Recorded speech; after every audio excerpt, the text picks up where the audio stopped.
Where I got my work ethic from was the hours I had to spend learning this. When you sit down and you're not smart, and you have a disability, and you still want to be at the top of your class, I didn't want to just get by. When I realized that I can learn through hard work, and I can beat the valedictorian in school if I got put in 10 hours more a day than he does. You know what kind of strength comes from that? When you're sitting down and that guy, that valedictorian studied for an hour, and you know I caught you, but I have the work ethic to catch you. That's where David Goggins got really invented.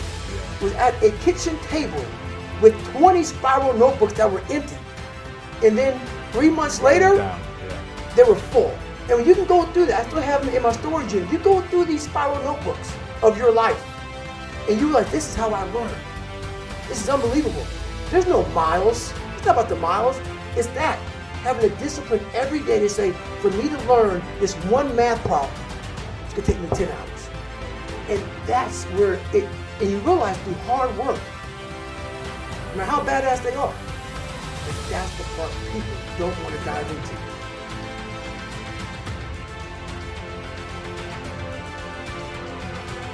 Hey, what does Ryan Seacrest, Tom Cruise, Oprah, Steven Spielberg, Donald Trump, Joan Rivers, Warren Buffett, Gordon Ramsay, Michael Jordan, Kobe, Tim Tebow, they all have one major thing in common, dude. These people hammer. They beat it to death, okay? Look at Tom Cruise, man. Look at his career. He works constantly. So look, you want to get your work ethic so high that people actually admire you. I'm going to ask you a question right now. Because of your unbelievable work ethic. If you can't answer yes to that, man, you're not going to get in that top 10%. You got to get to the top. People need to know you for one major thing first. He works.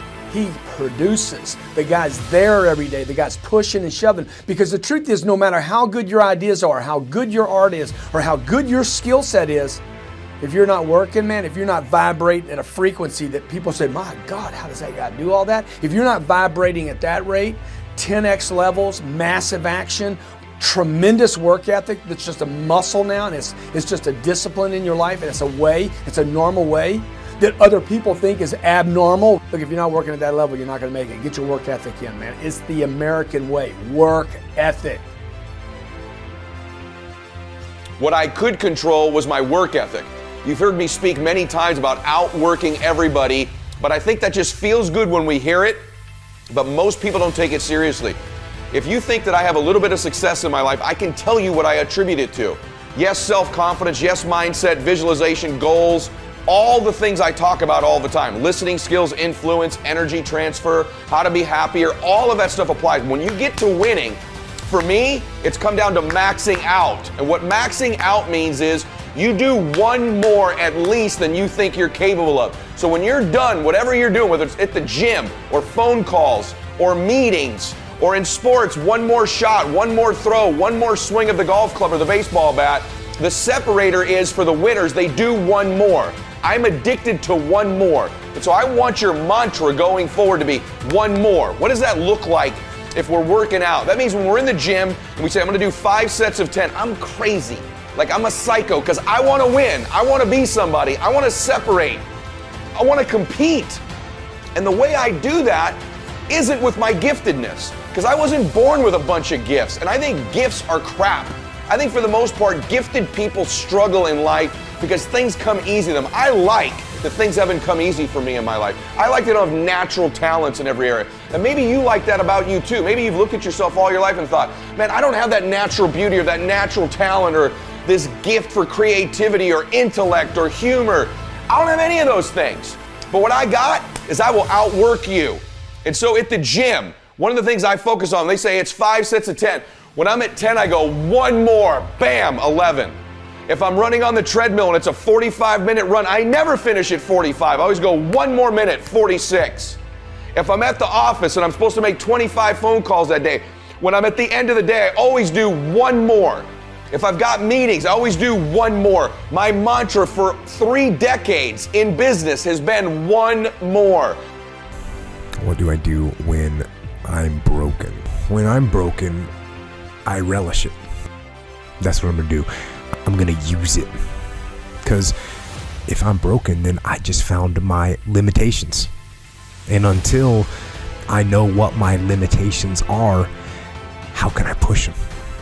How can I get better? But once I see it, once I feel it, once I see where I was broken, then I can attack that weakness. I can fill in that gap. I can reinforce that breach. If you break, it means it's time to fortify your will to make it stronger. There's all kinds of different ways to break. You can break physically, you can break mentally, you can break your heart, you can break your spirit, and none of those are fun, and all of those are gonna leave a mark. But the mark that they leave can be the mark of victory, or it can be the mark of defeat. Because every time you break, and in every way that you break, while it's a chance, it's definitely a chance for you to give up and for you to just to fall apart. But there's also opportunity. There's opportunity to get stronger and get smarter and get faster and get tougher and get more stable and get more resilient and get better. When you break, you have the opportunity to show the world, the whole world, what you are really made of. So if you break, if you break, the fight isn't over. In fact, if you break, the fight is just beginning.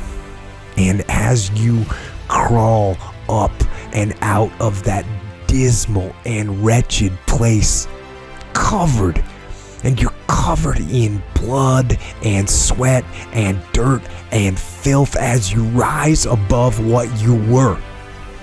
And as you take the form of who you are supposed to be, you will see that in the very act of standing up, in the very act of fighting on, you will become and you will remain unbroken.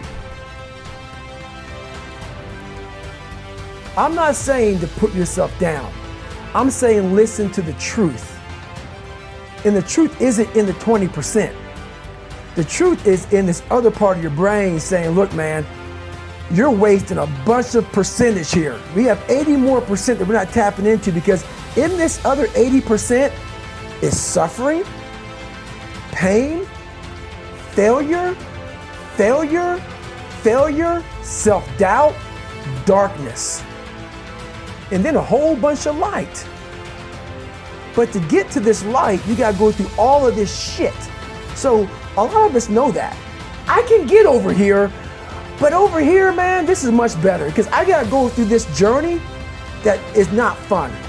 This from 20 to 100%, this shit in between is not fun. So we decide to live over here. So everybody goes, how do you do that? You know exactly how to do that. You know exactly, it's not a magic trick. There's nothing I talk about in that book that's a magic trick. It's all back down to a very primitive mindset of we just have to do. It's like breathing. Breathing becomes normal. Like we don't know that we're doing it. That's how you have to live your life. When that alarm clock goes off at 4 or 5 in the morning, your mind says no. You just say, this is what we do. It's what we do now. Because to get to where you want to go, the amount of pain involved, I'm not saying physical, I'm not saying you got to break yourself off. The amount of mental pain of how many times you're going to have to do something that you don't want to do to get to where you want to go is going to be, there's going to be more times you do something that you don't want to do than you are going to want to do it. And that's your new norm. So then it's like breathing. And then once you do this over and over and over again, it becomes like breathing. I don't want to live this lifestyle, but to get to the other side of this, I have to. So if you really want it, you realize what trying is and what trying is not.